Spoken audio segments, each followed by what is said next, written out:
আসসালামু আলাইকুম রহমতুল্লাহ তাআলা বরকাতুহু। বন্ধুরা আমার, বর্তমান সময়ে আলোচনা সমালোচনা চলছে থরসাব বিলাল ভাইয়ের একটি বই লেখনী নিয়ে।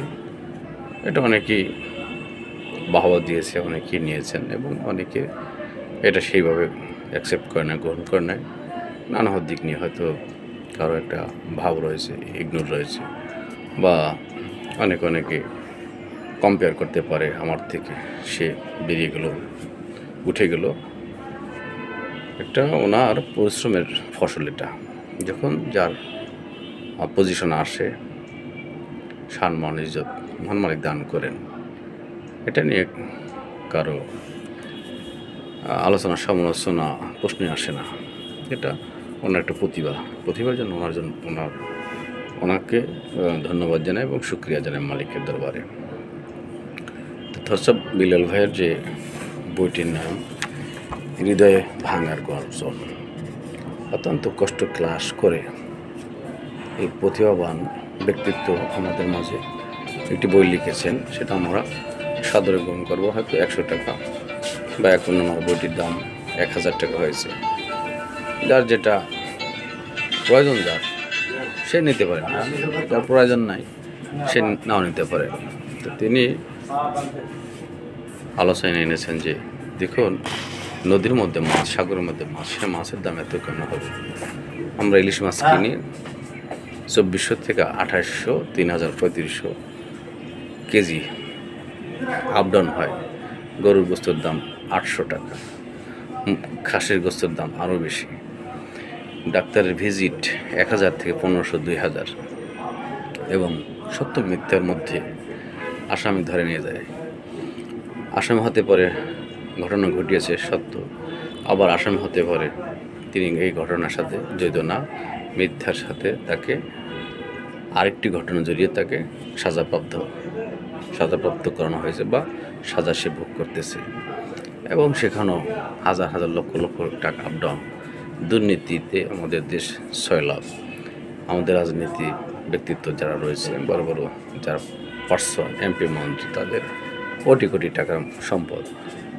এখন তিনি গরিব অসহায় মানুষের পাশে দাঁড়িয়েছেন এবং ইতিমধ্যে আমি দেখেছি যে উনি কয়েকটি বিশাল প্রজেক্টের বিভিন্ন অসহায় মানুষদের পাশে দাঁড়িয়েছেন এবং তিনি নিজেই সেখানে কন্ট্রিবিউশনে যোগ দিয়েছেন এবং আর্থিকভাবে বিভিন্নভাবে বন্ধু সার্কেলদের মাধ্যমে, তার শিশুদের মাধ্যমে তিনি সে মানবিক কাজগুলো করছেন এবং অন্যরাও কাজ করছেন। এটা আপনাদের প্রতি আমার আন্তরিক ভালোবাসা, মহব্বত। যেন আমরা কন্টেন্ট ইউজার, আমরা ছোটো কন্টেন্ট ইউজার, আপনাদেরকে আমরা ফলো করি। আপনাদের মধ্যে যদি এরকম আপ ডাউন থাকে, ইগনোর থাকে, হিংসা থাকে, তাহলে আমরা কী শিখবো আপনাদের থেকে? আমরা চাইব আপনারা শুধরিয়ে চলুন, একে অপরের পাশে ভালোবাসা হাত বাড়িয়ে দিন। থরসাব বিলাল ভাইয়ের মতো প্রতিভাবান ব্যক্তিদেরকে আমরা ছেলে সম্মান করি। এক একজন এক একটা লোকালয় থেকে তারা আজকে দেশ কাঁপিয়ে সমগ্র বিশ্বে তাদের নাম ছড়িয়ে যাচ্ছে। এটা আমাদের ভালোবাসার অর্জন, এটা একটা আমাদের বড় পাওয়া। তাই আমরা হিংসা রাখবো না, ইগনোর রাখবো না, ভালোবাসায় হাত বাড়িয়ে দেব। এবং যার সফলতা আসবে, তখন তার যেটাই করবে সেটাই ভাইরাল হবে। সে পাতা ছিঁড়ুক না একটা শব্দ করুক, সেটাই হবে। যেমন গিয়াসউদ্দিন তাহির সাহেব মাওলানা, উনি যেটা বলে সেটাই ভাইরাল হয়ে যেত আগে। তো যার যখন যে পজিশন আসবে, তখন তার সব দিকে ক্লিক করে। এটা একটা রহমত, বরকত। এটা আপনি কোনো দিক দিয়েই টানাটানি করে বা আপনি যদি নিজে তাকে নিচুতে নামিয়ে নিয়ে হাঁটতে চান, তা পারবেন না। তো সকলকে বলবো, সকল বন্ধুদেরকে বলবো এবং যারা সিনিয়র পার্সন তাদেরকেও বলবো, অনুরোধ করবো, আপনারা এটা নিয়ে কাদা ছুড়োছুড়ি করবেন না। আপনাদের প্রতিভা দিয়ে আপনারাও কন্টেন্টের বই ভরে দিন, আমরা যেন উপকৃত হতে পারি এবং নতুন ইউজার যারা রয়েছে তারাও যেন উপকৃত হতে পারে এবং আমরা যেন সৃষ্টি চরাচরে শান্তি এবং ভালোবাসার একটি নিদর্শন রেখে যেতে পারি। আমরা থাকবো না, আমাদের প্রেম ভালোবাসা মহব্বত থাকবে।